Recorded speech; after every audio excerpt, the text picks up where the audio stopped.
अब छोलिया हो या लोबिया, सफेद चने या काले चने, सब कुछ मजेदार बने।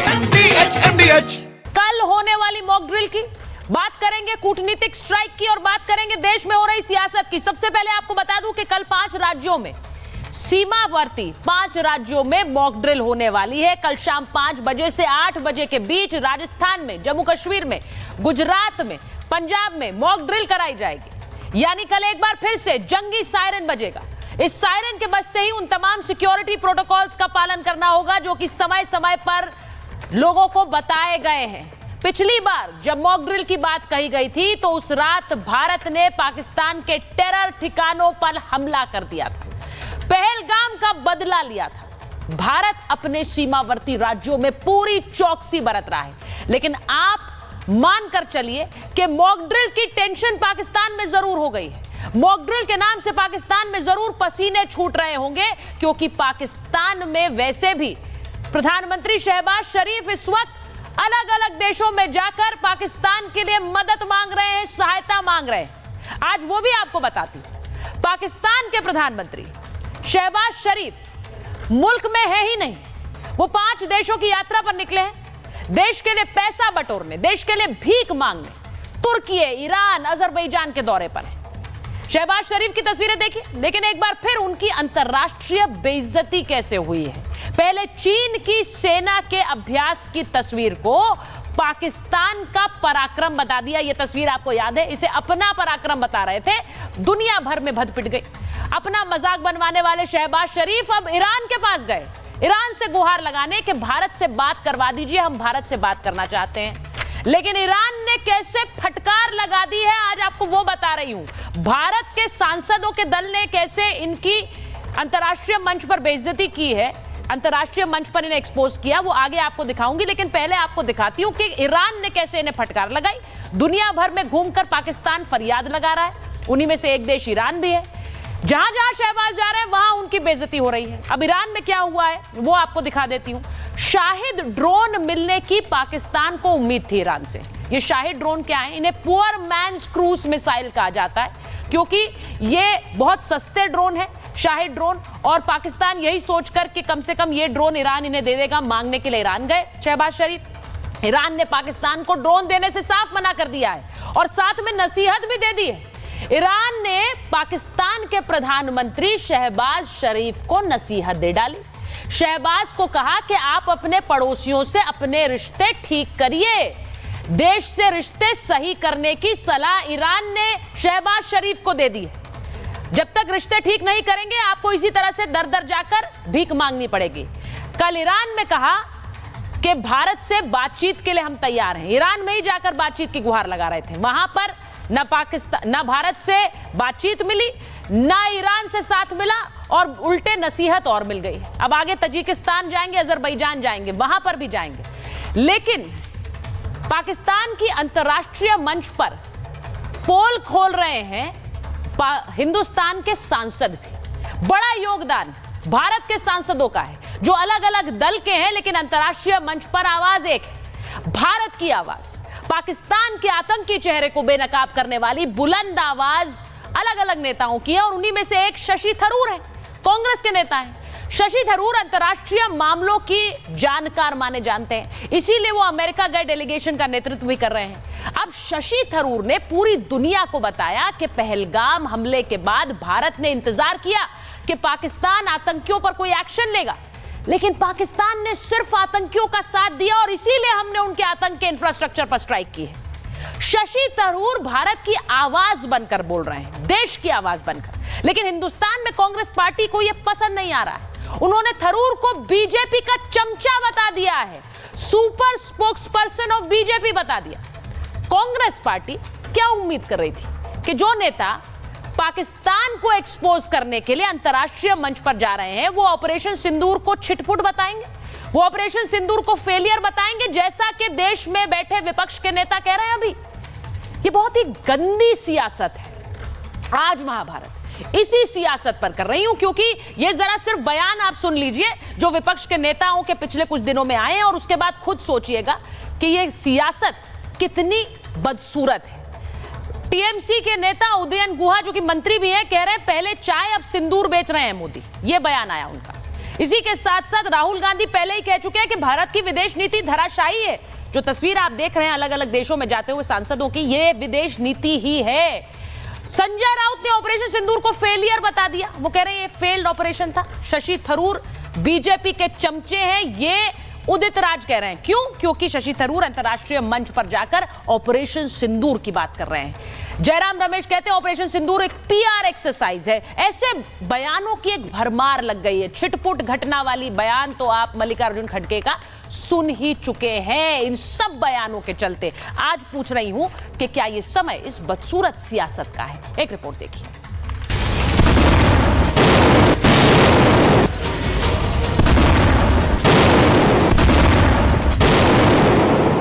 मोदी की नसों में लहू नहीं, गरम सिंदूर बह रहा है।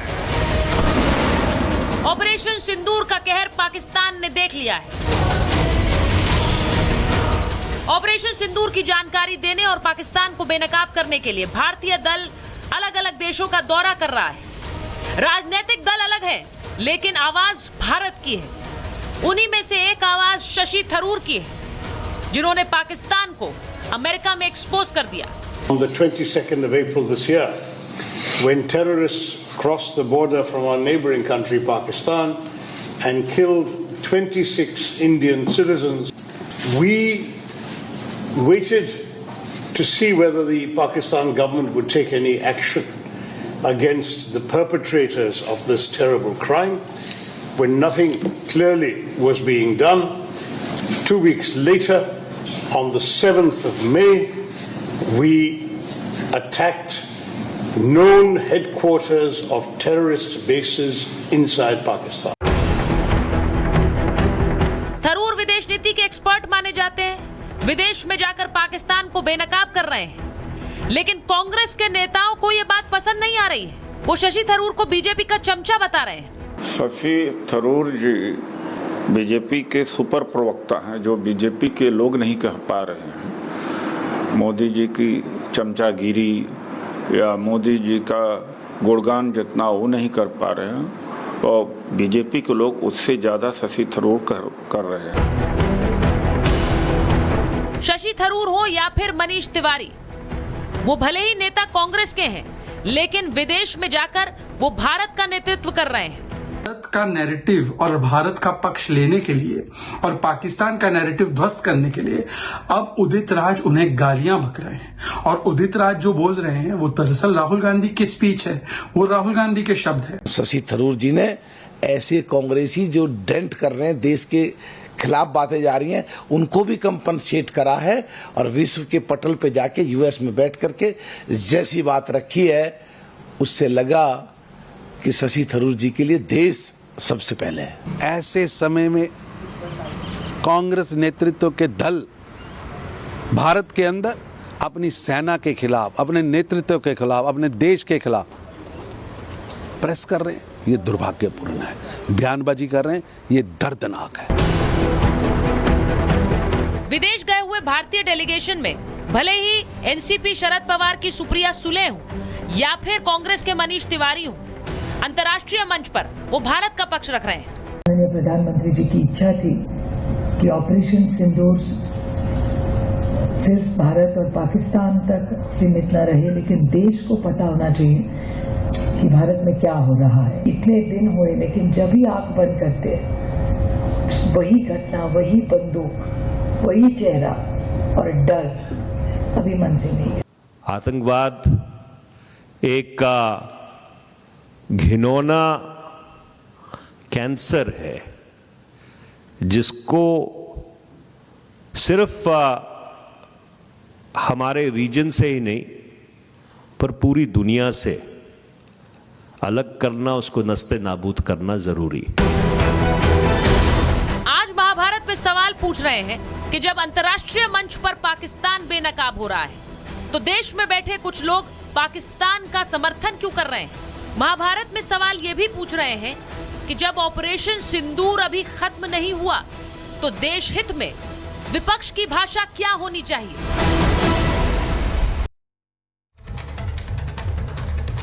मेरे साथ जो मेहमान जुड़ रहे हैं, बीजेपी के राष्ट्रीय प्रवक्ता शहजाद पूनावाला जी जुड़ रहे हैं, वरिष्ठ पत्रकार अनंत विजय हमारे साथ जुड़ रहे हैं, मलूक नागर जी आरएलडी के जनरल सेक्रेटरी हैं, वरिष्ठ नेता हैं, अजीज खान साहब राष्ट्रीय प्रवक्ता समाजवादी पार्टी, वरुण पुरोहित जी कांग्रेस के नेता हैं और किशोर तिवारी जी शिवसेना यूबीटी से जुड़े हुए रहे हैं। बहुत बहुत स्वागत आप सभी का। मैं शुरुआत सबसे पहले इसी बात पर करना चाह रही हूं कि एक बार फिर से पाकिस्तान से गुहार आई है बातचीत की, और मैं जरा वो खबर चला देती हूं, मेरे दर्शक भी जरा देख लें कि शहबाज शरीफ जो पाकिस्तान के प्रधानमंत्री हैं वो कैसे दर दर जा रहे हैं इस वक्त अलग अलग देशों में, और पाकिस्तान के में जो पिटाई हुई है आतंकियों की, उसके बाद शहबाज शरीफ ने आज एक बार फिर भारत से बातचीत के लिए पेशकश की है। आतंकवाद पर बातचीत के लिए तैयार है कह रहे हैं शहबाज शरीफ। तुर्की, अजरबैजान और पाक समिट में बोले हैं शहबाज, और वो क्या कह रहे हैं? वो कह रहे हैं कि बातचीत के लिए हम तैयार हैं, भारत से बात करवाए। ये पाकिस्तान ने ईरान और अजरबैजान के सामने प्रस्ताव रखा है कि भारत से बात करा दीजिए। अब ये सब कुछ किस समय हो रहा है? जब भारतीय सांसदों का एक डेलीगेशन जा रहा है और वो डेलीगेशन, भारत के डेलीगेशन पाकिस्तान को अंतर्राष्ट्रीय मंच पर एक्सपोज कर रहा है। मैं एक बार सीधे शहजाद जी के पास जा रही हूं। शहजाद जी, प्रधानमंत्री ने सीधे कह दिया था कि बातचीत तब होगी जब या तो पीओके पर या फिर आतंकियों को सौंपने पर। तो ये तो बड़ा क्लियर है कि ये गुहार लगाते रहे, उस बातचीत का क्या होने वाला है। लेकिन जो बात हमारे सांसद विदेश में जाकर रख रहे हैं, उस पर जिस तरह की टिप्पणियां यहां पर आ रही हैं, बहुत ही निंदनीय है। अजीज खान साहब, आप बैठे हुए हैं, आपके साथी हैं, लेकिन मुझे खुलकर कहना है कि इस वक्त जो आवाज अंतर्राष्ट्रीय मंच पर है वो आवाज भारत की है, वो किसी भी दल की नहीं है। शहजाद जी। देखिए सुचारिता जी, मैं तो हैरान हूं कि पाकिस्तान को जब बेनकाब किया जा रहा है अंतर्राष्ट्रीय मंच पर और उसका असर आप देख रहे हैं, तो कांग्रेस पार्टी क्यों बिलबिला रही है और वो कह रही है कि थरूर सुपर प्रवक्ता है भाजपा के। पर भाई, आप क्यों स्लीपर सेल है पाकिस्तान के, या जेनजी की भाषा में कहूं तो आप क्यों पाकिस्तान पगलू बन चुके हो? मतलब कि उदित राज, जिन्होंने ऑपरेशन सिंदूर को सांप्रदायिक बताया, जिनका ऑन रिकॉर्ड आज भी ट्वीट है कि राम मंदिर पर बुलडोजर चलाओ, उनके ट्वीट को कांग्रेस ने रीट्वीट किया है, पवन खेड़ा ने रीट्वीट किया है। और किस लिए? क्योंकि थरूर जी ने भारत को प्रथम रखा, परिवार को नहीं। उन्होंने देश हित को आगे रखा, दलित को नहीं। उन्होंने राष्ट्र नीति को आगे रखा, वोट नीति को नहीं। और उन्होंने क्या कहा? उन्होंने 3 बातें कही कि कोई मीडिएशन का सवाल नहीं बनता, भारत अपनी संप्रभुता से समझौता नहीं करता, कोई सीजफायर का सवाल नहीं बनता, डीजीएमओ वहां पाकिस्तान के कॉल किए तो हमने केवल अभी रोका है, थामा नहीं है। और आखिरी में उन्होंने बताया कि कैसे पाकिस्तान की भरपूर कुटाई की गई भारत के द्वारा, जो हमने कभी किसी न्यूक्लियर पावर देश में नहीं देखे, जो डीजीएमओ का बयान है। पर देखिए, जिन लोगों ने ऑपरेशन सिंदूर को चुटपुट बोला खड़गे जी पर, उस पर कांग्रेस को कोई प्रॉब्लम नहीं है। जिन लोगों ने कहा कि ऑपरेशन सिंदूर सांप्रदायिक है, उस पर कोई प्रॉब्लम नहीं है। मंजुनाथ ने बोला ऑपरेशन सिंदूर जो है वो केवल शो ऑफ है, उस पर प्रॉब्लम नहीं है। जिन लोगों ने मखौल उड़ाया और ब्लू स्टार से कंपेयर कर दिया, उस पर प्रॉब्लम नहीं है। कांग्रेस को प्रॉब्लम किससे है? थरूर से है, क्योंकि थरूर ने भारत की बात रखी तो पाकिस्तान के खिलाफ बात रखी, तो इसलिए कांग्रेस को प्रॉब्लम है। और देखिए, कांग्रेस कितनों को डिसोन करेगी? सुचारिता जी, कांग्रेस डिसोन करते करते, अब मनीष तिवारी ने भी बोला है मीडिएशन नहीं हुआ, सलमान खुर्शीद ने भी बोला है मीडिएशन नहीं हुआ। इस रेट पर तो एक ओटीटी सीरीज था कि केवल त्रिवेदी बचेगा, तो यहां पर ऐसा हो जाएगा कि केवल राहुल और उदित राज बचेंगे। ये जो हमारे बैठे ना, ये सभ्य व्यक्ति है, यहां पर देखिए अपने पैनल पर बिठाया है, ये व्यक्ति भी छोड़कर चले जाएंगे कांग्रेस पार्टी को। इस रेट पे मैं भविष्यवाणी कर रहा हूं कि 2 महीने बाद सुचारिता हम लोग डिबेट में बैठे रहेंगे और ये जो सभ्य व्यक्ति को आपने विंडो में काट कर रखा है हमारे साथ, ये भी भाग जाएंगे। ये बोलेंगे उदित राज संभाले, राहुल गांधी संभाले। मैं बोल रहा हूं, आपको प्रिडिक्शन अभी कर रहा हूं। वैसे भी ये संघ के विचारधारा से ही इत्तेफाक रखते हैं। नहीं, अच्छा, आपने तो वरुण जी के बारे में बोल दिया, तस्वीर उनकी लगाई हुई थी, अभी तो किशोर जी भी बैठेंगे, उनके नेता ने और भी बड़ा बयान दिया है, और वो क्या कह रहे थे उसके बाद उस पर यू टर्न लेने की भी कोशिश की है। लेकिन मुझे बहुत हैरानी होती है वरुण जी, मैं आपसे कल संजय राउत के बयान पर बात कर रही थी, आज ये उदित राज जी का बयान आ गया। ये क्या कहना चाह रहे हैं? अंतर्राष्ट्रीय मंच पर क्या बीजेपी, कांग्रेस, समाजवादी पार्टी ऐसी आवाजें होंगी या भारत की आवाज होगी? और उसके बाद आप कह दें कि ये तो चमचे हैं, ये बीजेपी के चमचे हैं, ये ऑपरेशन फेलियर है। क्या उम्मीद कर रहे हैं अवसदुद्दीन ओवैसी से? क्या उम्मीद कर रहे हैं मनीष तिवारी से? क्या बोलेंगे वो मंच पर? सुचारिता जी, आपने डिबेट के अलग अलग हिस्से, छोटे छोटे हिस्से कर दिए, पार्ट्स, तो मैं अलग अलग जवाब दूंगा। आपने बात करी राजनीतिक व्यवस्था की, किस प्रकार से गंदगी हो गई। मैं इसको कहूंगा राजनीतिक बीहड़ के दुर्दांत डाकू बोलूंगा। जो राजनीतिक एक बीहड़ हो जाता है जिसमें दुर्दांत डाकू हो जाते हैं, उनको कोई मतलब नहीं रहता किसी चीज़ से। उसमें भाजपा, कांग्रेस, सब सारी पार्टियां इंक्लूडेड हैं। राजनीतिक व्यवस्था की बात, तो अब राजनीतिक चेतना की बात आई, राजनीतिक चातुर्य की बात आई, तो जब संसद बुलाने की बात थी, अब तो टाइम ही इतना निकल गया, मानसून सेशन आ जाएगा, तो अब संसद की मांग भी क्या करेंगे? 1 महीने बाद मानसून सत्र आ जाएगा, उसको जल्दी बुलाया जा सकता है। लेकिन विपक्ष की जहां तक बात है, वो राजनीतिक चातुर्य का अभाव है, राजनीतिक चेतना का अभाव है, जड़ता में चला जा रहा है। और जो सबसे आज़ाद भारत की फेल सरकार है मोदी सरकार, वो एक चीज़ में बड़ी सक्सेसफुल है कि विपक्ष को इस तरह से ट्रैप कर लेती है कि वो पॉलिटिकली रिटार्डेशन जैसे होता है ना, वैसी स्थिति में आ जाते हैं, उसके पीछे पीछे भागने। अच्छा, वो सबसे विफल सरकार है, लेकिन उन्हीं के समय में विपक्ष जड़ता में जा रहा है। ये समझ नहीं आया कुछ वरुण जी, मतलब वो तो इतने विफल हो रहे हैं कि वो सरकार चला नहीं पा रहे हैं, लेकिन विपक्ष जड़ होता जा रहा है। नहीं, महंगाई, मैंने आपको राजनीतिक व्यवस्था की शुरुआत में शब्द का प्रयोग किया। पूरे इंडियन पॉलिटिकल सिस्टम को आप देखोगे तो विपक्ष की क्या स्थिति है और वर्तमान सरकार की क्या स्थिति, वो बताइए आपको। अब वर्तमान सरकार, महंगाई, बेरोजगारी, आम आदमी तो तरसते परेशान है मानसिक आर्थिक रूप से जब से ये सरकार आई है। रोज कुछ ना कुछ आम आदमी को प्रताड़ित करने का काम किया जाए। उधर विपक्ष की बात जो आपने आज शुरुआत करी इस बात से, उसमें मैं कह रहा हूँ विपक्ष को क्या है, उस चीज में बड़ी सक्सेसफुल है मोदी सरकार, कि ट्रैप कर लेती है, फिर विपक्ष उधर भागता है, फिर विपक्ष की छिछालेदारी। वो ट्रैप ही कर रहे हैं, वो सबको ट्रैप कर रहे हैं, वो जनता को भी ट्रैप कर रहे हैं, वो विपक्ष को भी ट्रैप कर रहे हैं, सब ट्रैप कर पा रहे हैं, लेकिन विपक्ष कुछ नहीं कर पा रहा है। जनता को भी वही ट्रैप कर रहे हैं, विपक्ष को भी वही ट्रैप कर रहे हैं। मैं अच्छा, मुझे लग रहा है ये थोड़ा दूसरी दिशा में जा रही वरुण जी चर्चा। सीधी बात मैंने एक पूछी है और मैं मलूक जी के पास आऊंगी, अजीज खान साहब के पास जाऊंगी। जरा मलूक जी ये बताइए, जिस तरह के बयान आए हैं, ये पहला बयान नहीं है, मैंने एक पूरी फहरिस्त बताई, और इस समय एक डेलीगेशन पाकिस्तान में, एक डेलीगेशन पाकिस्तान का भी जा रहा है, हमने उसकी बात की, उसकी कोई चर्चा नहीं है दुनिया भर में। जहां चर्चा हो रही है वो इंडियन डेलीगेशंस की हो रही है, क्योंकि हमने देश की अलग अलग पार्टियों के सांसदों को भेजा है जो प्रमुखता से अपनी बात पाकिस्तान पर रख रहे हैं। उसमें क्या वो सपा, कांग्रेस, बीजेपी है?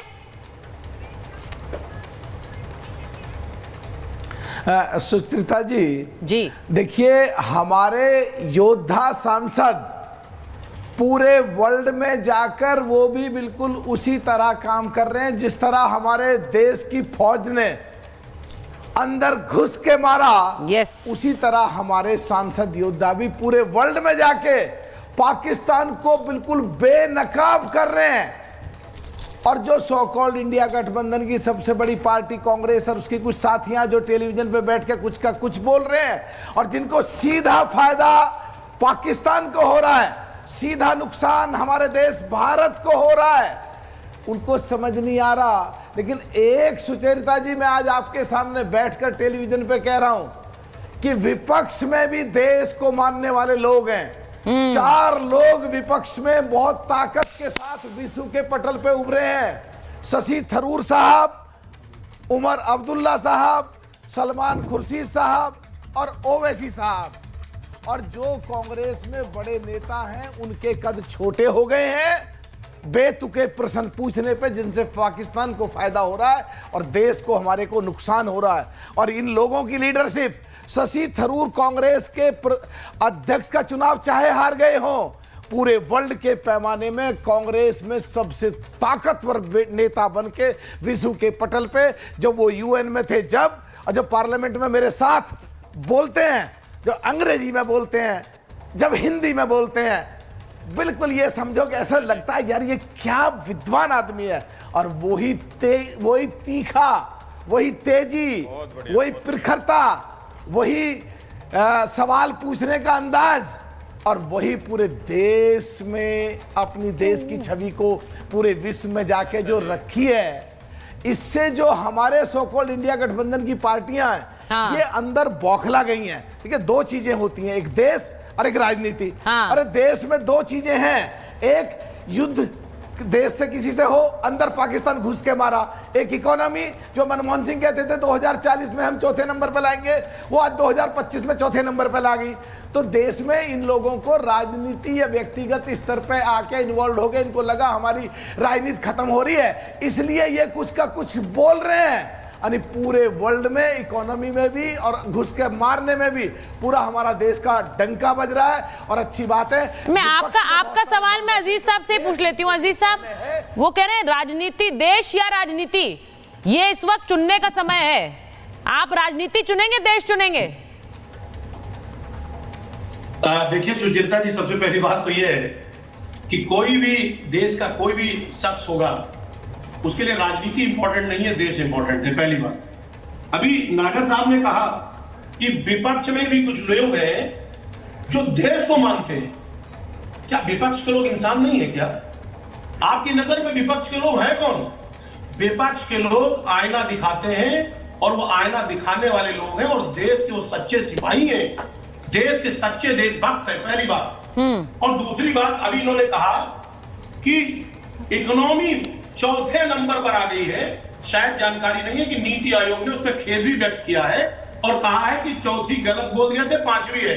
अभी पता नहीं और कितनी गलती हो, मुझे मालूम नहीं, और क्या पोजीशन है, मैं इकोनॉमी पे चर्चा नहीं करना चाहता। दूसरी बात, अभी बार बार चर्चा किया जा रहा है कि मनीष तिवारी जी, शशि थरूर जी और तमाम जो लोग सांसद गए हैं, वो देश के बारे में खुलासा कर रहे हैं, पाकिस्तान की हकीकत को बता रहे हैं।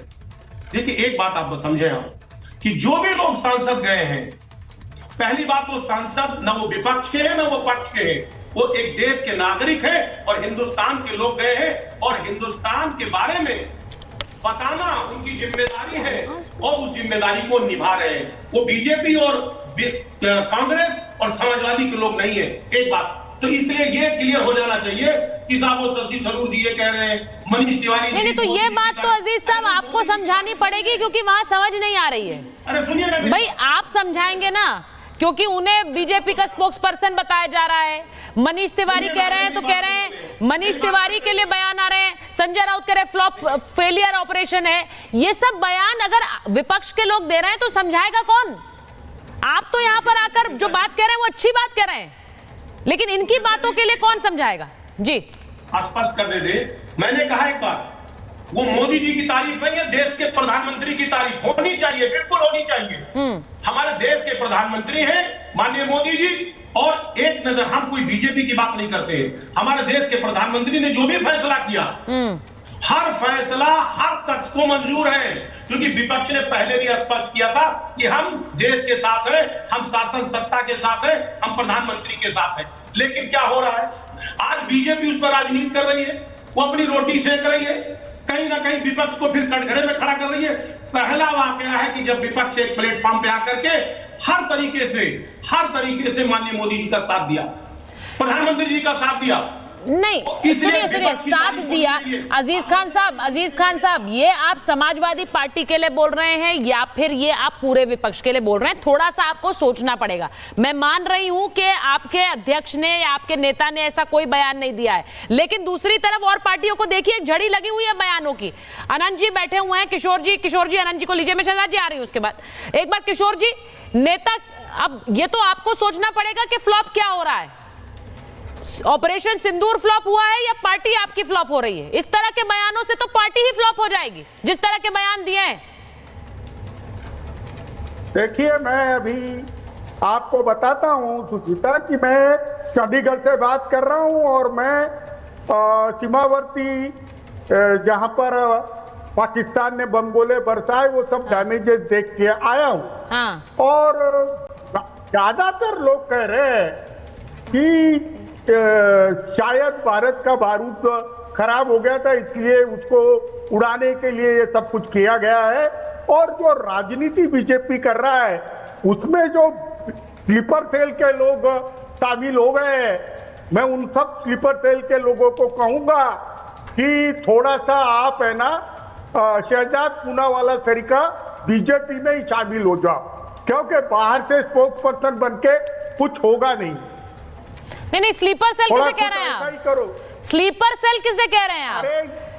किशोर जी, आप बड़े वरिष्ठ नेता हैं, मैं हमेशा बड़े सभ्यता से आपसे बात भी करती हूं और हमेशा आगे भी करती रहूंगी, लेकिन आज जिस स्लीपर सेल को आपको एक्सपोज करना है उसे ना करके आप राजनीति के स्लीपर सेल ढूंढ रहे हैं, वो भी उन लोगों को कह रहे हैं जो कि अंतरराष्ट्रीय मंच पर पाकिस्तान को बेनकाब कर रहे हैं। किशोर जी, आपको सोचना पड़ेगा कि क्या यही वजह है कि पार्टी टूट रही है, यही वजह है कि अस्तित्व बिखर रहा है? सोचिए जरा, ये समय है। आप स्लीपर सेल ढूंढ कहां रहे हैं? किसे स्लीपर सेल कह रहे हैं? टूट नहीं रही है, मोदी जी तोड़ रहे हैं। अरे पार्टी तो मोदी जी तोड़ रहे हैं। अरे सर, अरे ये सब चुनाव के लिए किया हुआ ऑपरेशन था और वो पूरी तरह फेल हो गया है सर। मैं बता रहा हूँ ना।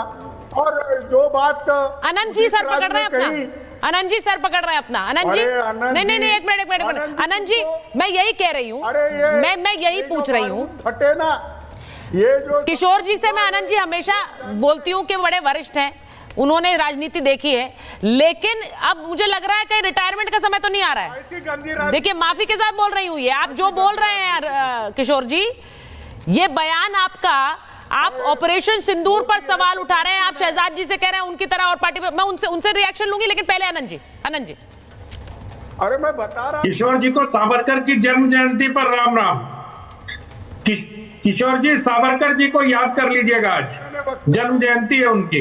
अरे सावरकर, दूसरी बात पे ये जो किया, दूसरी बात किशोर जी, क्या आपका मुकाबला संजय राउत से हो गया है? आप तो बड़े संजीदा आदमी थे और बहुत गंभीरता से अपनी बातें करते थे, क्या संजय राउत से मुकाबला करने लग गए आप? अरे आपका अनुभव, आपकी उम्र वो नहीं रही कि आप संजय राउत से अपना मुकाबला करें, कम से कम बयान देने में तो नहीं करें।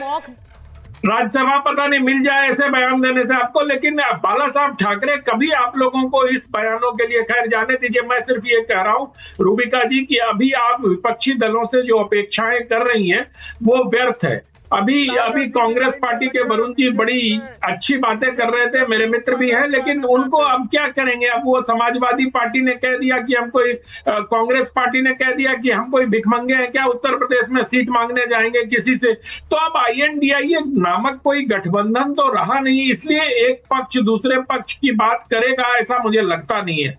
रही बात उदय, वो क्या जिन्होंने चमचा कहा है, क्या नाम है उनका, मैं नाम भी भूल जाता हूँ, उन्होंने जो चमचेगिरी वाली बात की है, तो रामचंद्र गुहा को पढ़ना चाहिए लोगों को। उन्होंने पूरे कांग्रेस पार्टी को चमचा कहा था भाई। उन्होंने कहा कि चमचागिरी ही कांग्रेस पार्टी को ले डूबी, और उनकी पूरी किताब गांधी परिवार के चमचाओं के इर्द गिर्द ही बुनी गई है। बड़ी मोटी सी किताब लिखी है रामचंद्र गुहा ने, हालांकि वो कांग्रेसी इतिहासकार माने जाते हैं, बावजूद इसके उन्होंने कहा कि कांग्रेस पार्टी का जो आज हश्र हुआ है वो सिर्फ और सिर्फ चमचागिरी के कारण हुआ है। रही बात इस प्रकार के बयानों पर जिस विपक्ष की बात, तो मुझे लगता है कि विपक्ष इस समय न सिर्फ कुंठित है बल्कि फ्रस्ट्रेटेड भी है। उनको लग रहा है, जिस प्रकार से किशोर तिवारी जी ने कहा कि चुनाव के लिए ये किया गया था, मुझे नहीं लगता कि ये सिर्फ और सिर्फ कुंठा और फ्रस्ट्रेशन के अलावा कोई भी पार्टी इस प्रकार का बयान दे सकती है। बहुत अच्छा आजाद खान साहब ने कहा, उन्होंने तारीफ भी की, उन्होंने प्रधानमंत्री पद की बात की, कुछ सैद्धांतिक बातें उन्होंने की, उनके दल के नेताओं ने भी ऐसा नहीं कहा था, लेकिन अब वो इस स्थिति में नहीं है कि कांग्रेस पार्टी को कुछ बता सके, समझा सके। किशोर तिवारी जी की पार्टी सावरकर पर राहुल गांधी को कितने वर्षों से समझा रही है, लेकिन सावरकर जी पर वो समझा ही नहीं पाई।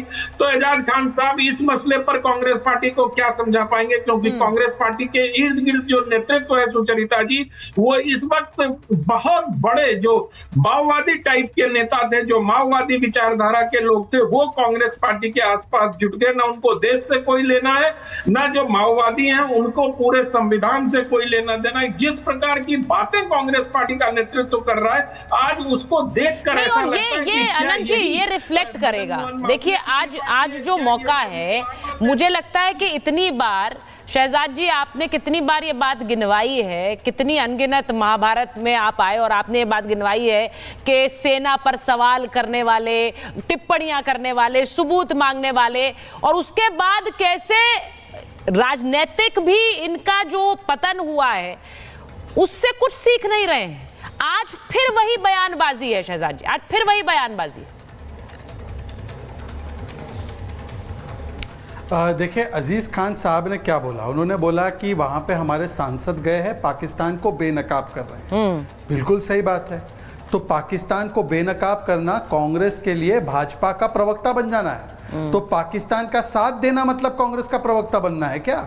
मतलब कांग्रेस ऑफिशियली कह रही है कि यदि आप पाकिस्तान का समर्थन करेंगे तभी आप कांग्रेस के प्रवक्ता कहलाएंगे। अभी देखिए ना, किशोर तिवारी जी की भी मिसाइल पाकिस्तान पर नहीं है, उद्धव सेना की मिसाइल अपने ही सांसदों पर है, जो उनके शब्दों के हिसाब से टूरिज्म के लिए गए हैं या बारात में शामिल होने गए। मैं पूछना चाहता हूं, राजीव राय बारात में गए क्या?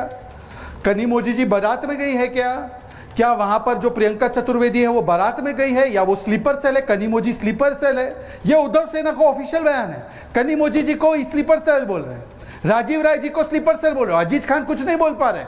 अजीज खान के सांसद को स्लीपर सेल बोला गया किशोर तिवारी के द्वारा, वो अभी भी किशोर तिवारी के साथ है अलायंस में, चले छोड़ देते हैं, वो उनका रिश्ता है।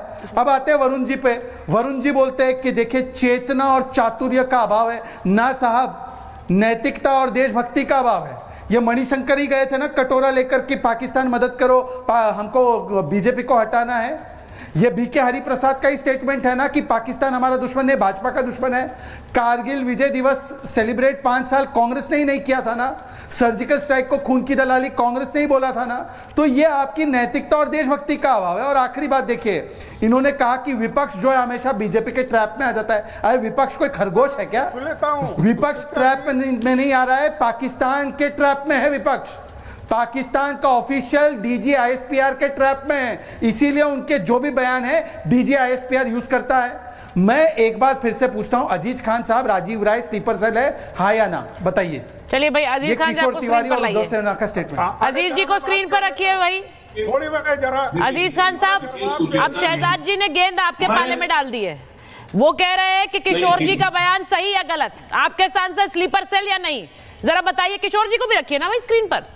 देखिए सुचरिता जी, एक बात समझ लो, यही दिक्कत है कि बीजेपी हर जगह राजनीति करती है। इस मसले पर भी वो राजनीति कर रही है और देखिए वो कहां से कहां चीजों को फिट कर रहे हैं। अच्छा, वो राजनीति कर रहे हैं, स्लीपर सेल वाला बयान सही है? नहीं, अजीज खान साहब, ओके, वो राजनीति कर रहे हैं, मैंने मान ली, चलिए मैंने मान ली शहजाद जी राजनीति कर रहे हैं। स्लीपर सेल वाला बयान सही है? देखिए एक बात आप जानिए, मैं वही कह रहा हूं कि वो देश के सांसद हैं, देश की बात करने गए हैं, तो बोलिए किशोर जी को कि कैसा बयान दे रहे हैं आप। सुनिए मेरी बात, अरे प्लीज मेरी बात सुनिए। ना वो बीजेपी की बात करने गए हैं, ना वो किसी पार्टी की बात करने गए हैं, वो देश की बात करने गए। एक बात, लेकिन बीजेपी क्या कर रही है? अभी माननीय मोदी जी क्या कर रहे हैं? सब सिंदूर घर घर बंटवा कह रहे, 9 जून से एक अभियान शुरू कर दिया, घर घर सिंदूर। देखिए किस तरीके की जो राजनीति है ना, वो ठीक नहीं है, ये ओछी राजनीति है। अब जनता इस बात को समझ गई है कि आप हर जगह वोट का ध्रुवीकरण, वोट का फायदा उठाना, राजनीति करना, ये ठीक नहीं है।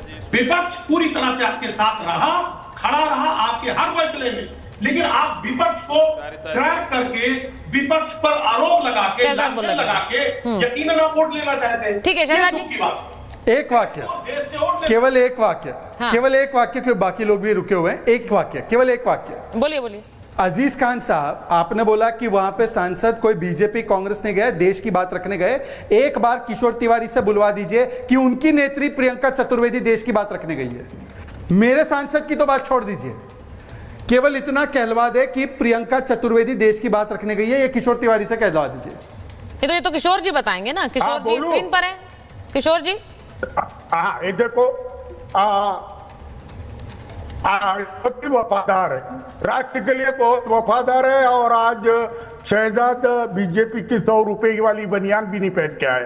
मैं एक बता रहा हूं, प्रियंका जी का राज्यसभा का कार्यकाल खत्म हो रहा है और हमारे पास तो बहुत कम सांसद है और बहुत कम विधायक है। इसका क्या मतलब है? उनका राज्यसभा का कार्यकाल खत्म हो रहा है, मतलब खत्म हो जाएगा, उसके वापस नहीं आएंगी, उसके बाद पार्टी उनसे किनारा कर लेगी, ये कह रहे हैं क्या आप? अरे भाई, वो शहजाद को कितने बार फोन कर चुकी है कि मेरे को बीजेपी में जमा दो, क्योंकि शहजाद और वो साथ में ही कांग्रेस में थे। ये कौन सी डिटेल? अरे भाई किशोर जी, ये बड़ा आपने क्या, ये व्यक्तिगत चैप्टर्स खोलने के लिए, वो भी अपनी सांसद के बारे में, ये मुझे अच्छा नहीं लग रहा है। मैं सच बता रही हूँ, ये बहुत खराब लगता है, ये बहुत खराब लगता है। शहजाद जी जाने वो इस पर रिएक्ट करना चाहते हैं कि नहीं, वो उनका प्रोरोगेटिव है, मैं उस पर नहीं बोल रही हूँ। लेकिन आप जिस तरह से एक महिला नेत्री के, देखिए मैं सिर्फ ये कहूंगी, सच्चाई बताओ, मैं ये कहूंगी कि वो एक सांसद के रूप में बाहर गई हैं, एक डेलीगेशन का हिस्सा हैं। आप यहाँ मंच पर ऐसी बातें कर रहे हैं जिससे लग रहा है कि अगली बार वो सांसद नहीं बनेंगी, वो पार्टी का हिस्सा नहीं होंगी, ऐसी बातें आप रख रहे हैं।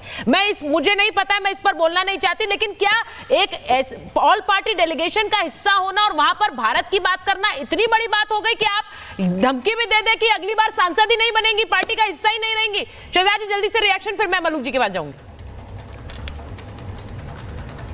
देखिए, वैसे तो जाने को तो बहुत सारे सांसद गए हैं, समाजवादी पार्टी के भी सांसद गए हैं, बहुत सारे मेल सांसद गए हैं। ये टिप्पणी किशोर जी ने केवल एक महिला सांसद के लिए की, और मुझे लगता है कि किशोर जी, वैसे आप नॉटी बनने के लिए जाने जाते हैं, परंतु इस टिप्पणी को आपको तुरंत विड्रॉ करना चाहिए। मेरी तो वर्षों से प्रियंका जी से कोई बातचीत फॉर्मली फोन पर नहीं हुई है, परंतु मुझे लगता है कि एक महिला सांसद यदि अपने देश के प्रति और संविधान के प्रति अपने कर्तव्य को निभाती हैं, तो केवल उसी को चिन्हित करके इस प्रकार की ओछी टिप्पणी करना, ये मुझे लगता है किशोर जी की पार्टी के लिए कम से कम ये ठीक नहीं है। और अजीज खान साहब, कम से कम अब तो इसको कंडेम कीजिए, कम से कम अब तो करिए। एक मिनट शहजाद, मैं बताना चाहता हूँ शहजाद। किशोर जी, मुझे लगता है कि जो नेता अंतर्राष्ट्रीय मंच पर पाकिस्तान को बेनकाब कर रहे हैं, उन सबको एक एक करके कॉर्नर करने की ये क्या मुहिम चला रखी है? मलूक जी, ये क्या मुहिम है? मुझे बुरा लग रहा है कि हम यहाँ पर एक पर जो सवाल उठे उस पर बात कर रहे हैं। यहाँ तो ऐसा लग रहा है पूरा का पूरा इन्होंने पुलिंदा खोल दिया। एक मिनट मलूक जी। देखिए सुचित्रा जी, जो वास्तव में बात है, पूरे सो कॉल्ड इंडिया गठबंधन में समाजवादी पार्टी और अजीज खान साहब तो हैं जो बीच में हैं, और बाकी तो सारी पार्टियां या तो वो अपने सांसदों को रोक लेती, जाने न देती बाहर, या उन्हें पार्टी से निकाल देती, या उनको ऐसे बयान नहीं देने चाहिए जो उनकी पार्टी के अंदर ही कॉन्ट्राडिक्टरी है। उनके नेता, उनके सांसद बाहर कुछ बोल रहे हैं, वो यहाँ टेलीविजन पे बैठ के कुछ बोल रहे हैं। तो क्या ये उन सब पार्टियों के द्वारा एडमिट फैक्ट है कि उन सब की पार्टियां जब वो सांसद वापस देश में आ जाएंगे टूटने वाली हैं?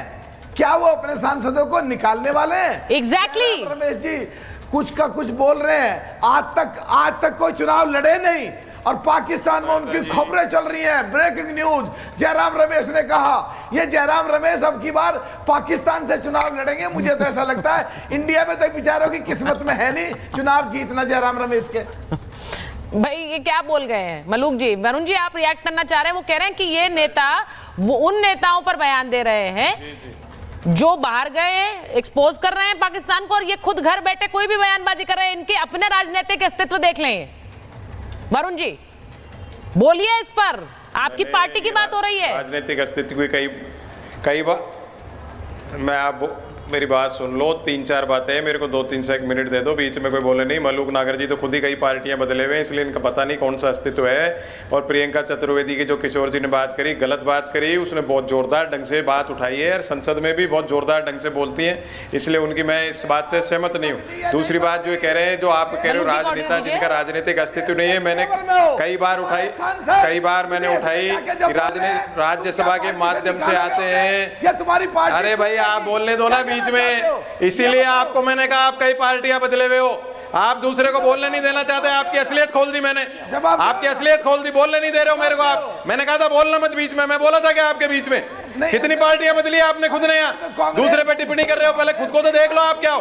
कांग्रेस कई बार आप खुद कितनी पार्टियां बदले हुए हो? कांग्रेस कर रहे हो। चौधरी चरण सिंह, और बदलो आप 10 बार, कौन पूछ रहा है इस बात को?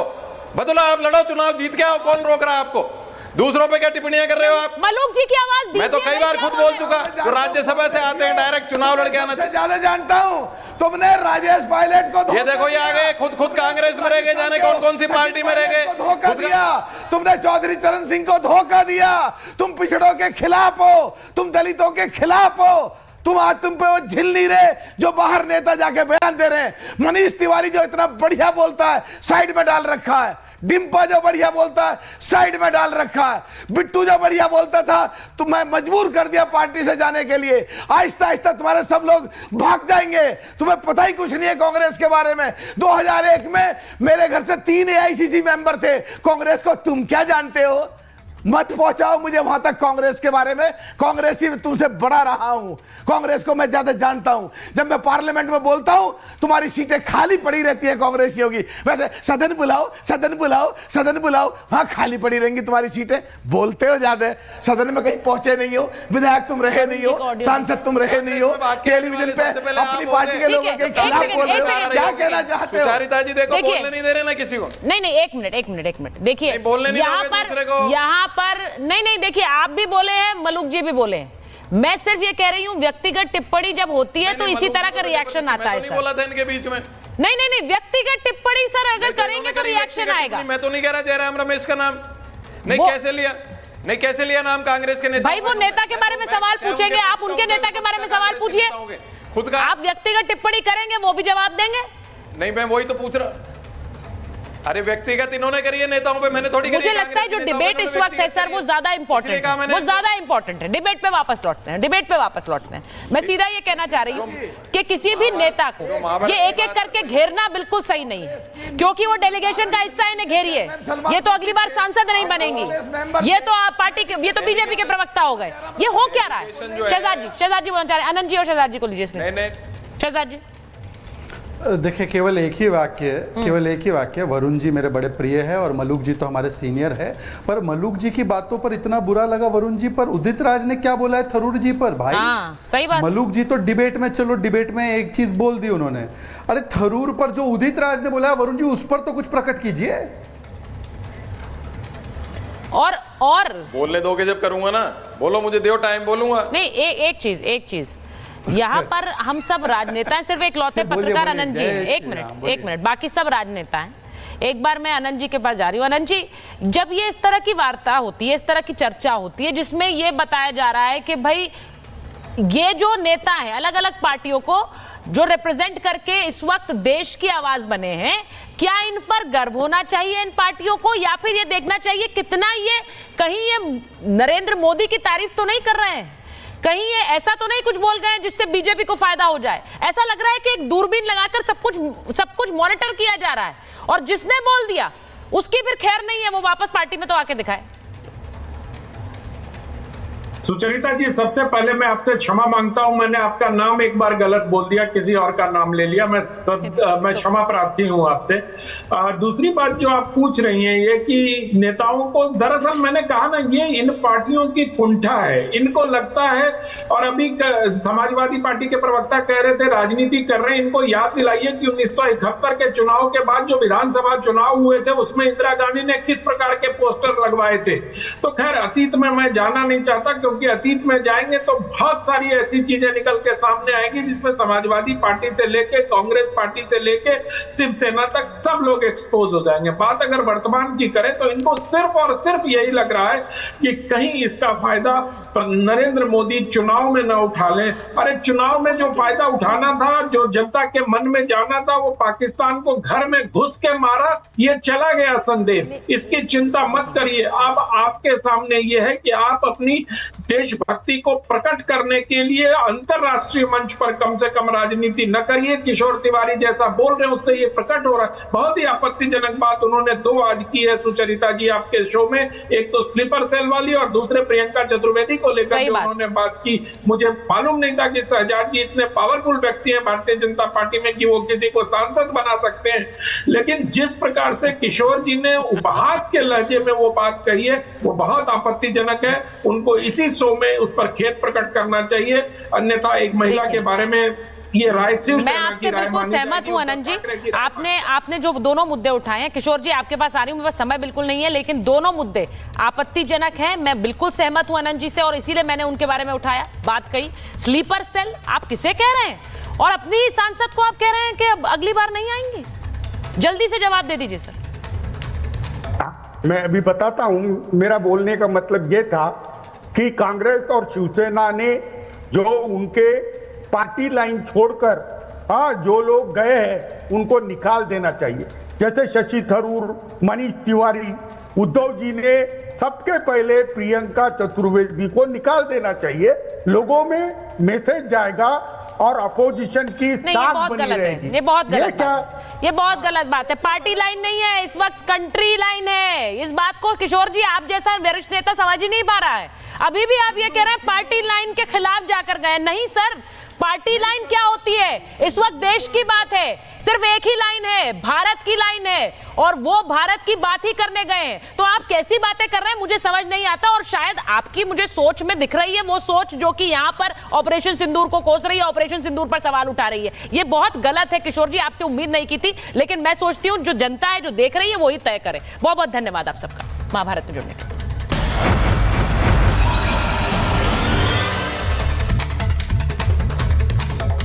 दादी के हाथों का जादू और खुशबू से महकता घर, माँ की मुस्कुराहट और खाने की सुगंध। MDH गरम मसाला, क्योंकि हर रिश्ता है स्वाद से जुड़ा।